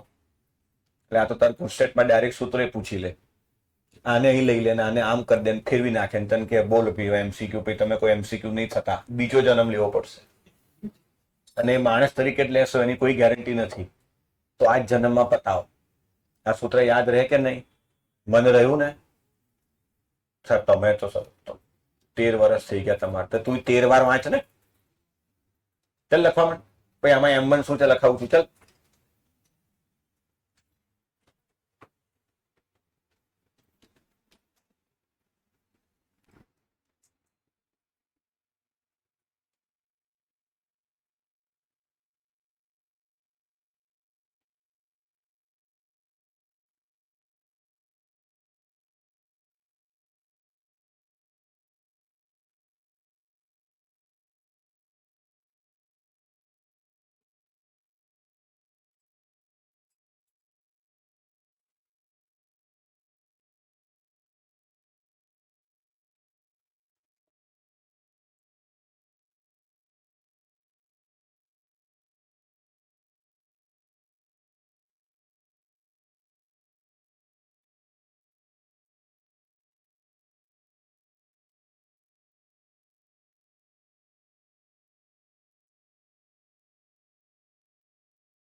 બેટા અહીંયા નીચે લખો, જ્યાં M1 બરાબર, બોલો શું છે આ M1? દ્રાવકનું આણ્વીય દળ. દ્રાવકનું આણ્વીય દળ.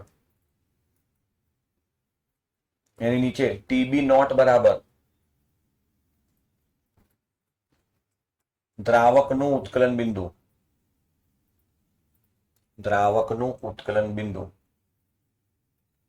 આર તો બેટા નથી લખાવતો, આર ખબર છે ને શું? વાયુ અચળાંક. આર બરાબર 8.314 બરાબર. કેલરીમાં હોય તો 2, પણ કેલ્વિન કિલોગ્રામમાં યાદ રાખજો. એ કિંમત લખવી છે ના લખી નાખ, મને વિશ્વાસ છે તો નહીં યાદ રાખે. લખ નીચે લખ, આર બરાબર 8.314. Delta H vaporisation joule mole inverse kelvin inverse. R નો એકમ રહી ગયો હોય તો ભાઈ joule mole inverse kelvin inverse. આ જૂલમાં 8.314 થાય. જૂલના કેલરી કરતા આવડતા હોય તો કરી નાખવાના, ના આવડતા હોય તો યાદ રાખવાનું 2 થાય. ચલો તો હા, ડેલ્ટા એચ વેપરાઇઝેશન શું છે તો લખજો, મોલર બાષ્પાયન એન્થાલ્પી. મોલર બાષ્પાયન એન્થાલ્પી.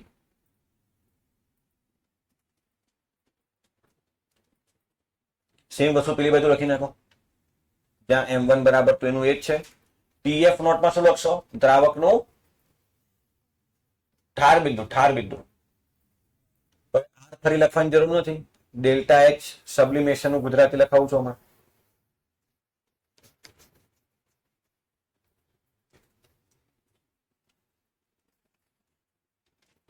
અચ્છા, પાણી માટે KF અને KB ની કિંમત યાદ રાખજો, આમાં આપી છે.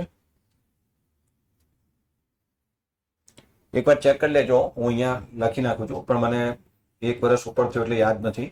પાણી માટે KB બરાબર 0.52 કેલ્વિન કિલોગ્રામ મોલ ઇનવર્સ અને પાણી માટે KF બરાબર 1.82 કે 86 આવે છે. જોઈ લેજો બેટા, હું ફરી કહું છું.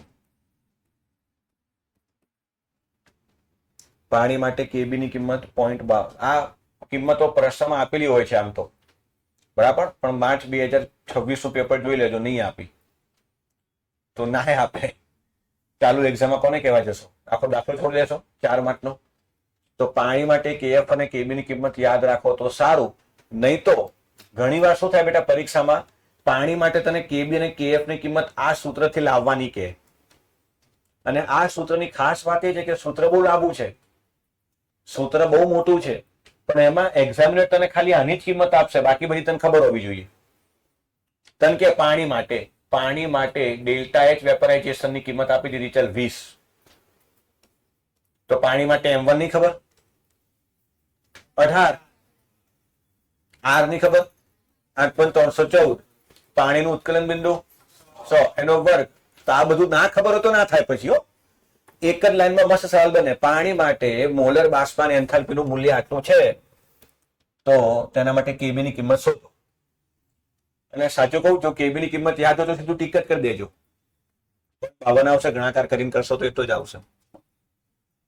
અને મજાકમાં ના લેતા, આ સૂત્ર NCERT માં છે, એટલે ગુસ્સેટમાંથી સવાલ આવવાની પૂરેપૂરી સંભાવના તમારી મોડ્યુલમાં હશે. તો આ કઈ નવી બહુ અઘરી વસ્તુ છે એવું નથી. આટલું લખાઈ ગયું બેટા? હું ફરી કહું છું, એકવાર આ ચેક કરી લેજો. 1.86 આવે છે ને? હા, મને હતું કે 1.82 કે 86 આવે છે, બાકી ઉપર બરાબર છે ભાઈ. ચલો, હવે તમે તમારા મોડ્યુલમાં પ્રશ્ન નંબર 35 અને પ્રશ્ન નંબર 36 મળ્યો. અચ્છા, હવે પ્રશ્ન નંબર 35 માં જો તો છેલ્લે બેટા આ સૂત્ર જે આપણે લખ્યું ને પેજ નંબર 21, પ્રશ્ન નંબર 35 માં જો આ સૂત્ર અહીંયા જો એમાં M2 ને કરતા બનીને બનાવ્યું છે, જો બોક્સ નીચે. એવું ના કહેતા નહીં ભણાયું, ના તો કરાયું જ નહીં. અચ્છા, એવું આમાંય કર્યું હશે છેલ્લે. હું તમને છેલ્લે જ્યારે દાખલા કહીશ ત્યારે આમાંથી આણંદી અલગના સૂત્ર અલગ બનાવી આપીશ. આટલું ક્લિયર છે? તો પ્રશ્ન નંબર 35 અને પ્રશ્ન નંબર 36 ફટાફટ વાંચો, ત્યાં સુધી અભિસરણ દબાણની આકૃતિ દોરો.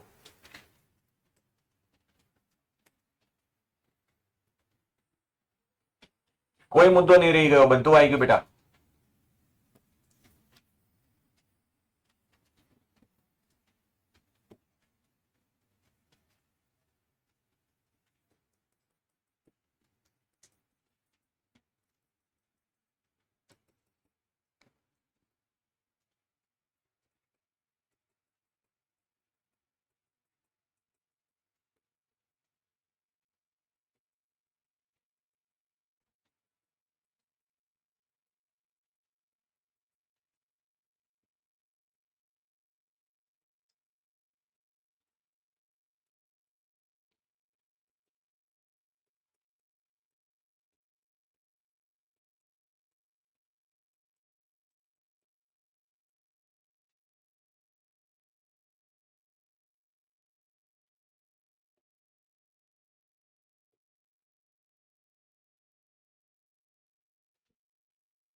જોઈ જણા ચલો ફટાફટ.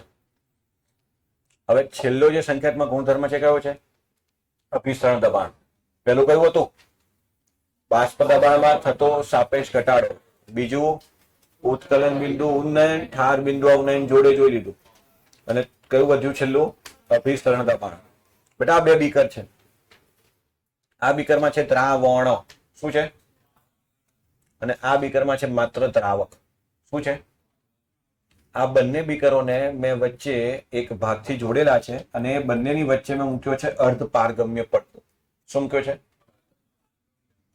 અર્ધ પારગમ્ય પડદો છે ને બેટા, માત્ર દ્રાવકના કણોને જવા દે.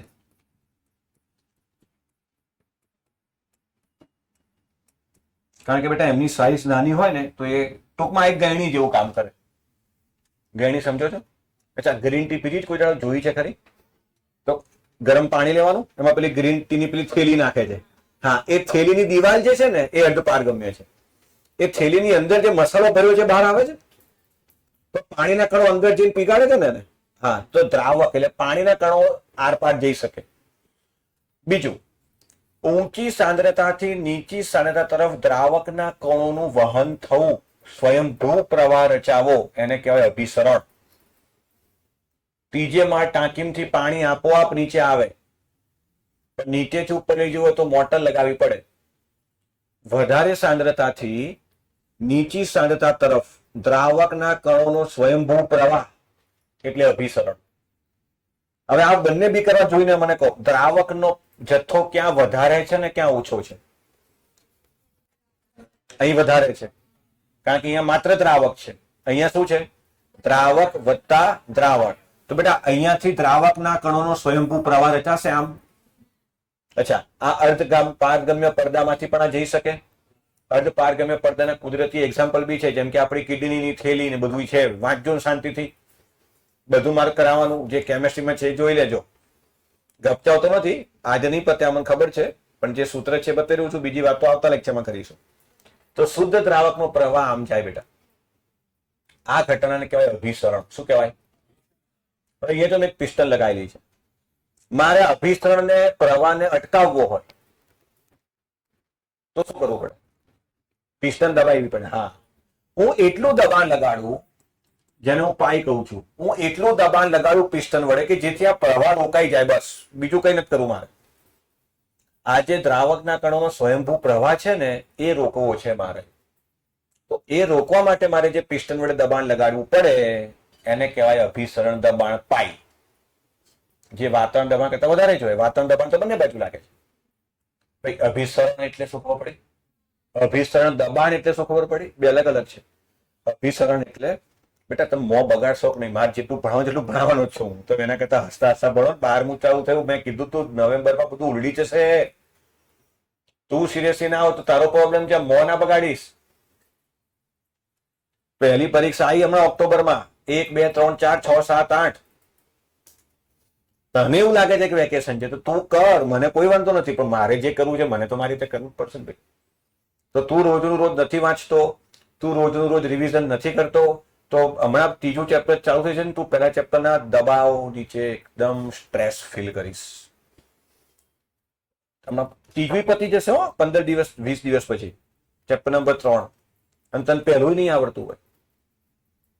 અને હું અહીંયા મજાક મસ્તી કરવા નથી આવતો. 11મું નથી. આ 11મું યાદ કરો, એપ્રિલમાં ચાલુ કર્યું હતું ને ફેબ્રુઆરી સુધી, માર્ચ સુધી ભણાવ્યું હતું. એમાં સિલેબસની ચિંતા નથી. નવેમ્બરમાં પૂરું કરવાનું છે. જાન્યુઆરીમાં તો JEE આવશે. તો યાદ રાખજો, જે સાહેબો અત્યારે ધીમે ધીમે શાંતિથી પણ કેમેસ્ટ્રી તમે જોશો ને તો હજુ લોકો બાષ્પ દબાણની જ વાતો કરતા હશે. હું હમણાં આવતા શનિવાર પૂરું કરી દઈશ. તો જે લોકો ધીમે ધીમે શાંતિથી ભણાવે છે ને એ પાછળ મહિનામાં 3 ચેપ્ટર એક સામતા પતાવી દેશે. કારણ કે કોર્સ તો બધાને સરખા ટાઈમે જ પતાવવાનો છે. ભાઈ મારે કેમેસ્ટ્રીમાં 10 ચેપ્ટર છે, મેથ્સમાં 16 ચેપ્ટર છે. તો મારું મહિનામાં 1 ચેપ્ટર પતવું જોઈએ, તેમનું 1.5 પતવું જોઈએ. મારા ત્યાં કેમેસ્ટ્રીમાં 10 ચેપ્ટર છે, આખા મણિનગરમાં 10 ચેપ્ટર છે. મારું પહેલું પતે ને એમનું અડધું જ પત્યું હોય, મતલબ એ પાછળથી સ્પીડ પકડશે. કોઈ દયા નહીં ખાય. અને તમે એક વસ્તુ યાદ રાખજો, હું ભણાવું છું, અઘરું પડે છે, તકલીફ પડે છે, તો તારા માટે એ વસ્તુ સારી છે. હું સહેલું સહેલું ભણાવીશ, તને મજા કરાવીશ, વેકેશનમાં ખાલી પહેલું જ ચેપ્ટર પતાવું, બેટા આનંદો મજા કરો, તો પાછળ ભૂકા છોતરા નીકળી જશે. કારણ કે ઓક્ટોબરની એક્ઝામમાં અમે ખાલી ધારો કે 6 ચેપ્ટર પતાયા, તરત આવશે નવરાત્રી, નવરાત્રી પછી દિવાળી, દિવાળી પછી રહ્યું શું? આ વખતે નવેમ્બરમાં દિવાળી છે. તમને કેલેન્ડર ના ખબર હોય, શિક્ષક ભણાવતા હોય એમને ખબર હોય નવેમ્બરના પહેલા વીકમાં દિવાળી છે. તો દિવાળી પછી દેવ દિવાળી ચાલુ થાય અને હું લાભ પાંચમી બી ગણું તો લાભ પાંચમ આવતા આવતા 15 નવેમ્બર થઈ ગઈ. 15 નવેમ્બરે તમે વેકેશન ભોગવીને પાછા આવો અને મારે 4 ચેપ્ટર બાકી રખાય? 15 નવેમ્બર તમે પાછા આવશો ને તો એક જ ચેપ્ટર બાકી રાખીશ, 10મું, અને 15 નવેમ્બર થી 30 નવેમ્બરમાં પૂરું. પછી ડિસેમ્બર અને જાન્યુઆરી રિવિઝન, પેપરો લખો, એફએલટીઓ આપો તો મેળ પડે. ગામ આખામાં જાન્યુઆરીમાં પતે કોર્સ. કેમ? તો કે શરૂઆતમાં છોકરાને મજા આવી, હા સાહેબ બધી ખબર પડી, ફી ભરી દીધી એટલે સાહેબે ખુશ, છોકરાને એમ કે આ હું ખુશ. દિવાળી આવતા આવતા બાકા ઝીકી બોલાઈ જશે, પછી મોબાઈલ આડો પડશો, ત્યાંથી પાસ થઈ જાવ બસ. બેટા સાચું કહું છું, મને કોઈનાથી કોઈ ફરક નથી પડતો, તમારા માટે કહું છું. મારે બેટા 8 બેચ છે, 8 બેચમાં 20 છોકરા હોય ને તો એ મારું મહિને 2.5 લાખનું કામ છે. મારે કોઈ ચિંતા નથી, 20 હોય તોય. આ તો 50 છે એટલે મારે કોઈ એક્સ્ટ્રા બેચ કરવાનું નથી. તમારામાંથી કોઈ એકાદ બેન નહીં ફાવે તો મારા ઘરે તકલીફ નથી પડવાની. હું શું કહું છું સમજી રહ્યા છો? તમારામાંથી માની લો ભગવાન ના કરે, હું મારી રીતે પૂરો પ્રયત્ન કરું છું શાંતિથી સમજાવવાનો, કારણ કે બાળકોને સમજાવવાનું એ મારું કામ છે. તને ના ખબર પડી એ મારી ભૂલ, તને ના ખબર પડી એ મારી ભૂલ, પણ તું રિવિઝન ના કરે, ઘરે જઈને એને 1:30 વાગે થેલો આમ એસી ચાલુ કરશે 16 ડિગ્રી પર, તારક મહેતા જોતા જોતા ઠૂસશે, પછી એના ભેંસની જેમ હોઈ જશે, ટાંટીઓ આમને પોળો કરીને આમ. 5 વાગે મમ્મી ઉઠાડશે તારી તો એસી બંધ કરશે, એસી બંધ કરીને બહાર ઉભો રહેશે, પેલા નાના નાના ટાબરિયાઓ સાયકલ ચલાવતા ને એને જોયા કરશે આમ કરી, મોબાઈલ મચશે, શું કરું શું કરું. પછી હાજે 7 વાગે એટલે ફરી ઠૂસી લેશે. રાતે જશે પછી બરફનો ગોળો ખાવા, શેરડીનો રસ પીવા, તરબૂચ ખાવા. પછી ક્યારેક એવું થાય કે લાવ વાંચી લઈએ, તો પ્રશ્ન નંબર 37 ખોલશે કે આ તો નહીં ખબર પડતી, મૂકી દો. 10 વાગે એટલે આમ આખો ટપ ટપાઈને હોઈ જશે. બીજા દિવસે એ ધોયેલા મોઢાની જેમ થેલો મૂંચકીને હેડ્યો આવશે અને પૂછો શું કરવાનું, તો કે JEE. તું રહેવા દે, JEE વાળા આ સૂત્ર કાલ પૂછીશ, નહીં આવડે તું, નહીં મેળ પડે તારો. હજુ મારા હારા વાંચતા નહીં ઘેરજી. તમને અંદાજો છે શું થઈ રહ્યું છે? છેલ્લા લેક્ચર હું તમે મોકલું જો 1 કલાક ને 20 મિનિટના થાય. અને એવું નથી કે હું ક્લાસમાં વાતો કરું છું. છેલ્લી 5 મિનિટ ચાલો હમણાં જે વાત કરીએ, ક્લાસમાં રેકોર્ડિંગ ચાલુ એટલે ભણાવવાનું ચાલુ, કમ્પ્લીટ 1 કલાક 15 મિનિટ, 1 કલાક 20 મિનિટ, આવું આપણે સળંગ 4-5 લેક્ચરથી ભણીએ છીએ અને આવું ચાલુ જ રહેશે. 12મું છે, 12માનું એક જ નિયમ છે, દયા ખાવાની નહીં, કારણ કે દયા ડાકણને ખાય. તો હું તારી દયા ખાઉં તો તું ડાકણ થયો, તું ડાકણ છે તું. 11મું પતે 12માં આવ્યો, 12માં જો એવું ધીમું ઢીલું હેડીશ, બેટા કન્ટેન્ટ તો જુઓ કેવો ભણાવું છું, મારા તરફથી સારામાં સારું આપું છું તમને. હવે આ તમે જ્યાં તમારે કોઈ બી મોડ્યુલમાં ઉઠાઈને જોઈ લેજો, તમને ઉત્કલન બિંદુ, ઉન્નયન ને ઠાર બિંદુ અવનયન આ રીતે કોઈ ભણાવે મને કહેજો. આવું ભણવા કોટા જવું પડે, 2-2.5 લાખ 3 લાખ રૂપિયા ખર્ચવા પડે. પણ વસ્તુ એ સાચી, કળિયુગમાં આવું બધું ના ભણાવાય. આમાંથી 10-15 જણાને એવું લાગતું હશે કે સાહેબ મજા આવી, બાકીના તો સાહેબ તમે સંસ્કૃત ભણાવતો હોય ચાલશે. અમને તમારી બહુ ઇજ્જત છે સર, તમે સંસ્કૃત ચાલુ કરો, આવતા લેક્ચરમાં તોય અમે તમારા આવીશું, કારણ કે અલ્ટિમેટલી સાહેબ અમારે પાસ થવાનું. ખાલી પાસ થવું હોય તો તમે જ્યાં એમપી કહેશો એ કરશું, અને એક્ઝામના 10 દિવસે રોજ મોબાઈલ આડો કરશું, એટલે બધાનું બધું ભેગું કરીને અમે પાસ થઈ જઈશું. તો બેટા પાસ થજે બરાબર, અને 10-12 હજારની નોકરી નહીં મળે. તું માર્કેટમાં આવીશ ત્યારે 2031 આવી ગયું હશે અને iPhone 21 આવી ગયું હશે. અત્યારે iPhone 17 Pro 1.5 લાખનો છે, તો 21 તો 3 લાખનો હશે. તને હપ્તાથી એ કોઈ આઈફોન નહીં લઈ આલે, હપ્તો એ નહીં બંધાય, કારણ કે 3 લાખનો આઈફોન લેવા મહિને 25,000 કમાવા પડે.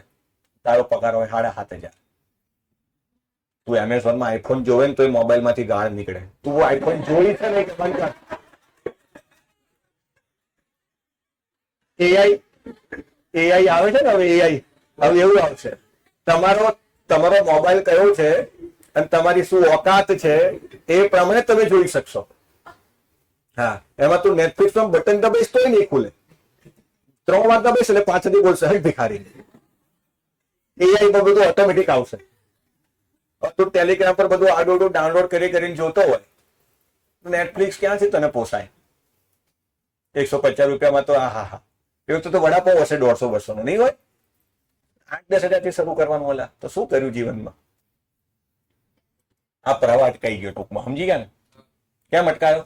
આ પિસ્ટન દબાઈએ એનો મતલબ અભિસરણ દબાણ કેટલું લાગે એ ડિપેન્ડ કરે બેટા સાંદ્રતામાં કેટલો મોટો તફાવત છે. તફાવત વધારે હશે તો પ્રવાહ વધારે આવશે. પ્રવાહ વધારે આવશે તો એને રોકવા માટે મારે દબાણ પણ વધારે આપવું પડશે. આવતા લેક્ચરમાં અહીંથી ચાલુ કરીશું. હો તમારે પ્રશ્ન નંબર 35 અને પ્રશ્ન નંબર 36 લખીને આવવાનો ફેરબુકમાં. આ જે લખાવું એના પછી ફેરબુકમાં કયો પ્રશ્ન લખવાનો છે? 35 અને 36. હું દાખલા બધા કારણે ચિંતા ના કરો પણ બધા સૂત્રોનું રિવિઝન કરાયા પછી.